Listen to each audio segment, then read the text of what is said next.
Hey guys, Mika here, and I have a stunning Steve Grimes custom tenor size ukulele. Um, I don't really have to say too much about how nice it looks, but I'm probably gonna say how nice it looks because it is incredibly beautiful. This is insane quilted, um, quilted maple here.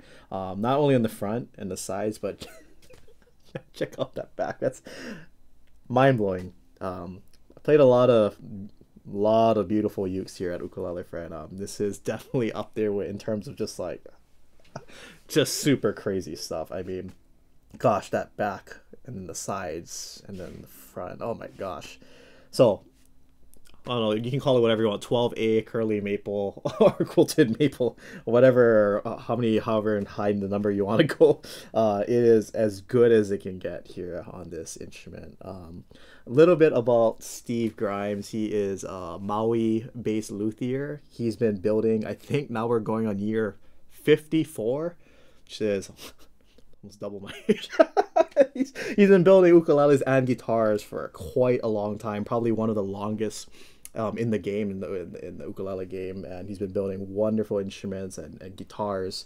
I believe he just celebrated, well, not just, but about 4 years ago, he built his 1,000th instrument, you know, a mixture of ukuleles and guitars. He had a whole celebration on Maui and had people come together, and it was just, you know, you think about it, it's like, wow, 1,000 instruments by that one, by Steve, and, you know, you just kind of think about it, it's just like, wow, 1,000 times, like, this man knows what he's doing, and he definitely, I mean, it's some of the best instruments you can get out there in the ukulele world, from back then to right now, and right now in this year. So again, absolutely beautiful stuff. And what's really cool about Steve too, and what I appreciate about his instruments, is that he's also a gigging musician. So he's not just a luthier, but he also gigs and performs on Maui.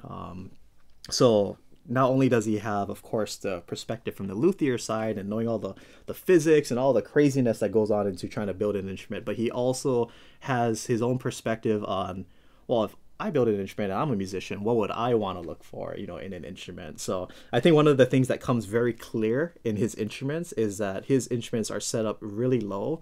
So on the bias end, I absolutely love that because I'm a very soft player and I play really delicately and I don't really dig into the strings. So for me, you know, Steve Grimes' instruments is probably one of, if not the easiest instruments to play. I mean, literally, it's like you just kind of touch the strings and it already kind of just plays itself. Like you barely have to push or pull on the bar chord. So it's just really awesome to kind of have that extremely positive playability of the instrument. And again, I feel like that was heavily influenced by, you know, if he has a 3 hour gig on his guitar and he's, oh man, my hands are so sore, he's, you know, obviously thinking about those kind of aspects with his instrument, keeping the player in mind, not only trying to be a luthier and keeping the sound in mind and the durability and all the good things, but also what would I want as a player. So for me as a player, when I pick up his instruments, I'm always just like, well, so easy to play, sounds really nice, and of course, again, just beautiful, unreal, you know, woods that he uses for his instruments. So a little bit about Steve. Fully support him, amazing individual, and he's done a lot of amazing work for the ukulele world and the guitar world. So going more into this beautiful tenor, so again, the beautiful 12A, I'm making that up, 5A curly quilted maple, insane stuff, paired really well with this kind of orange brownish bloodwood that you have in the binding or on the back, as well as around the front of the instrument. So you have a nice aesthetic contrast with the kind of the darker, you know, orange or brown with the very bright, kind of yellow whitish quilted maple. Really cool stuff. And then you even have bloodwood around the rosette itself. And what's really cool, and what I really like about Steve's ukuleles too, aesthetically, is that he's not afraid to use, I guess, non-traditional colors or colors that you would expect to find in the instrument in terms of the purfling color. So purfling is like that nice strip of color that you would put around the perimeter of the instrument, you put around the rosette, maybe you might, you know, hug it around the fretboard, you might wrap it around the headstock. But for this one, to my eyes, it looks like kind of a darker blue, not like a navy blue, but almost like a blue jean kind of color. And it's paired with the white on the outsides and then in that blue jean purfling. So it's like a maybe even 5 layer. It's black, white, blue jean, white, and black. So you have like a 5 layer purfling that wraps all the way around the body. And you even have that same kind of pattern going around the rosette, that bloodwood rosette.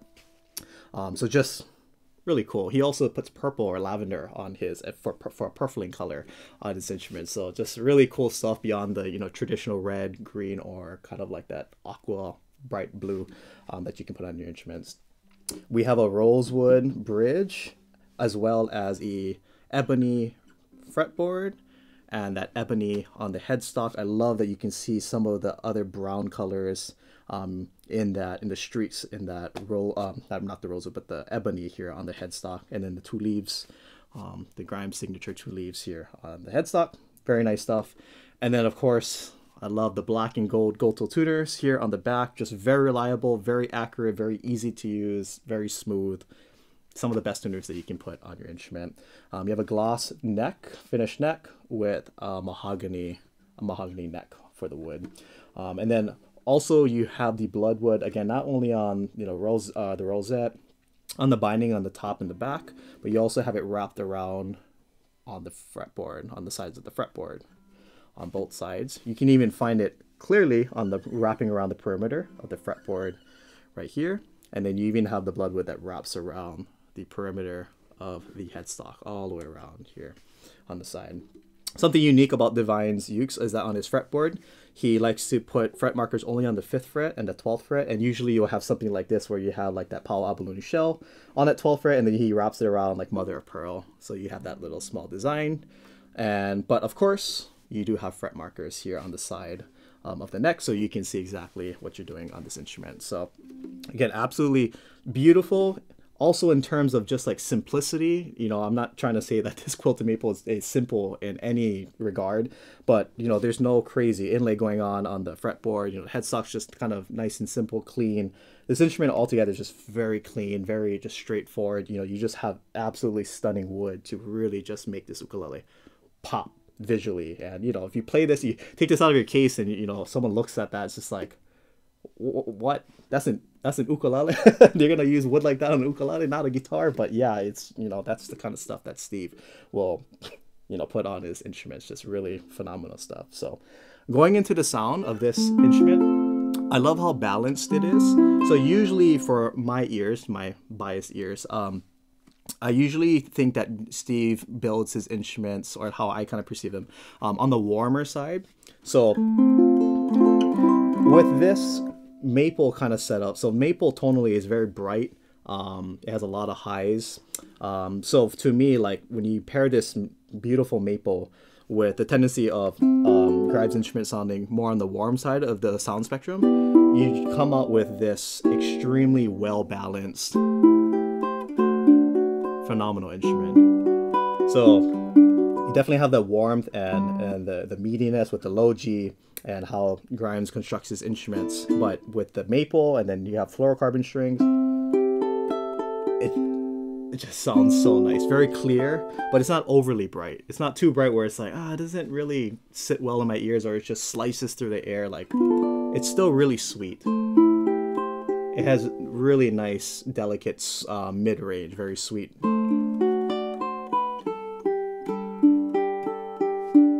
And the thing is, I have nails, and it sounds like this with nails. So unless you're really trying to dig in, this is kind of how it sounds like on the brighter end, because I'm using my, my fingernails. If you don't use fingernails and you play with your flesh, you're gonna get a warmer tone. So if you want to go for more of that warmer tone, you can play with your. So you can hear how the sound rounds out more because I'm using the flesh of my thumb.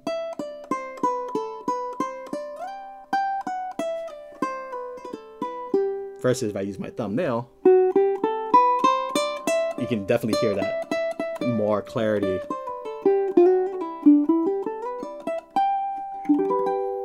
Just really awesome. So very clean on the upper frets.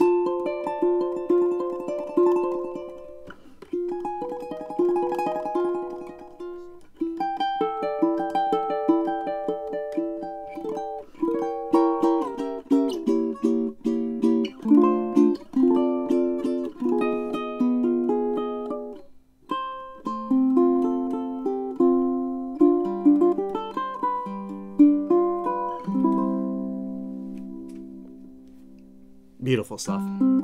Definitely right up my alley in terms of what I would look for as a fingerstyle, a more classical fingerstyle player.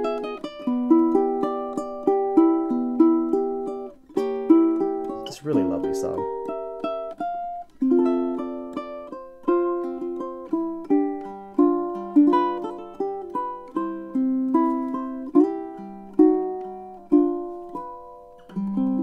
So let's go ahead and get into a sound sample with this instrument. Let's see where this instrument takes me.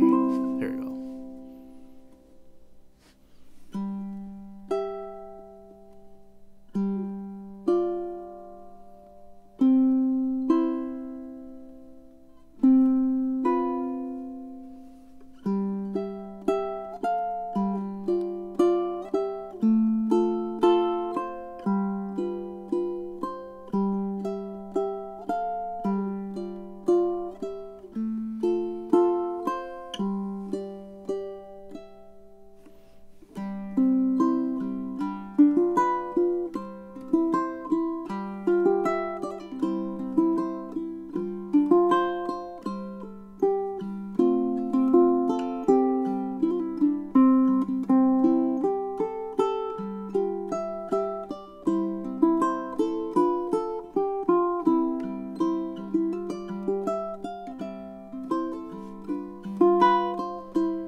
Has a nice traditional sound like that. It kind of led me into playing some, not so much Hi'ilawe, but kind of playing around the chord progression of Hi'ilawe, famous standard song here in Hawaii. But it just has nice traditional sound. Sounds really good played with Hawaiian music, or what my ear hears. So really clean instrument. Again, nice full sound. It's not too bright. It's not too warm. Just very well balanced.